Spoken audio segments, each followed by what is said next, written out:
যে পাইছি। স্যার আপনি হ তাও এত রাইতে? কি করবো, দিন করে তো কিস্তি খুঁজবার, কিস্তি বাদ দিলে পাওয়া যায় না। একজনের কিস্তি বাঁচতে যায়, সুদ করে দিয়ে এলাম। আমি তোমারে খুঁজতেছি, তুমিও তো দেখা সাক্ষাৎ করো না। খবর কি?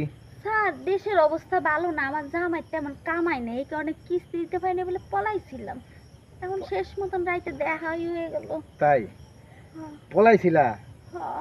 এইভাবে করলে কয়দিন পলায় থাকবা? টাকা দিতে সেই হইব না? কদিন দেশ ঠান্ডা নয়, এবার সেই কদিনই পলাই থাকতে হবে। অত কিছু বুঝি না, কিস্তি দাও। এখন তো আমার কাছে এক টাকাও নাই। টাকা নাই কইলে তো আর হইব না। টাকা নিছো, টাকা দিবা, ঠিক আছে? টাকা না দিলে অন্য কিছু দিবা, দিতে হবে।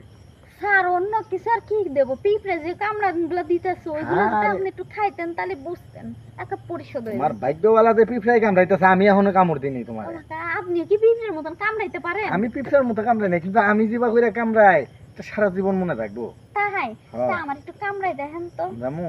হ্যাঁ। আচ্ছা নো, ওইদিকে যাই আগে। তোমার লগে এনে কি কথা কম, মনে বইয়া কথা কই। শোনো, কি? তোমার না না ভয় শিখে জানো, হ্যাঁ। কামড়টা আজকে থাকার মতোই দিন। পিঁপড়ের মতন কামড়াবেন পায়ে? পিঁপড়ার পা মতো কি না। উঠাই দেবো নাকি? আরে পায়ে, আমি পায়ে, আরে শোনো, আমি পায়ে কামড়াই না, তাহলে কোন আমি জাগা মতো কামড় দিই। জাগা মতন? আমার শরীরে জাগা আছে কই দেখি না তোমার তো। শরীরে যে কি জায়গা আছে এটা তো তুমি বুঝতেছো না, কিন্তু আমি তো ঠিকই বুঝতেছি। ও তাহলে আমি এতক্ষণে লাইনে আইছি। শোনো, কি? একজনের কিস্তি ঘরে যায় খাটের উপরে সুদ করে থইছে, আর তোমারটা এনে সুদ করে, বুঝছো? ওই ভাবি কি আপনার গায়ে গতর কিস্তি শোধ করে দিছে? হ্যাঁ। এমনকি আপনি আমার কাছ তো তাই নেবেন? আবার কয় এই যে তখন বুঝছো। কি বিপদে পড়ছি, পালাই আসছিলাম, ভালো আসছিলাম।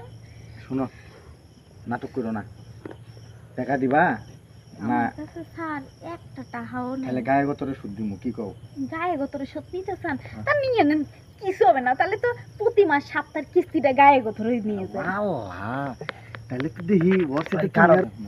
নাটক করো না। কি করুম ভাই, নাটক তো দাও না। তুমি তো আরো সেই দাদা, ওর আগে সব সে খুলে লাইলা। হ্যাঁ, এই যে আপনি গায়ে গতরে যখন কিস্তি নেন, আগে জানলে আপনার কাছে গায়ে গতরে দিতাম। তাই আমার আবার শুনে একটু জ্বালা বেশি, এই কারণে জামাই পারে না। আগে জানলে তো আমি আবার মনে করো যারে একবার দেই, হ্যাঁ আবার পিছও ছাড়ে না। তাই নাকি? হ্যাঁ। তাহলে কিস্তি একটু আস্তে আস্তে দেব, তাহলে খালি কিস্তি দেব না, কিস্তির বলতে গায়ে গতরে খাইটা দিয়ে দিব।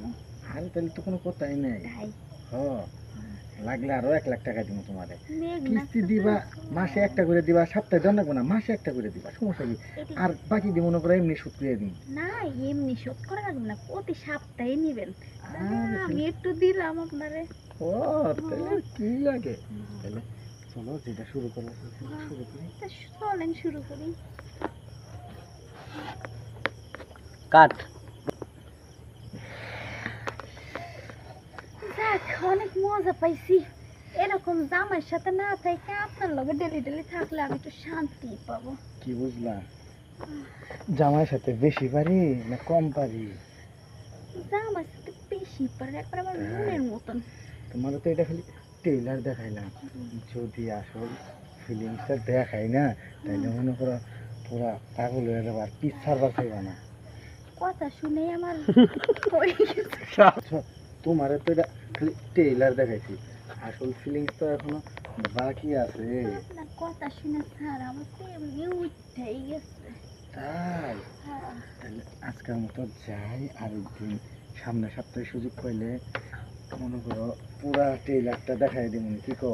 এটা ভাই বলতে হয়, এটার জন্য তো আমি প্রস্তুত। আচ্ছা তাহলে তাহলে আসি স্যার আজকে। যাই, হ্যাঁ? হ্যাঁ। আপনি একটু যান। সেই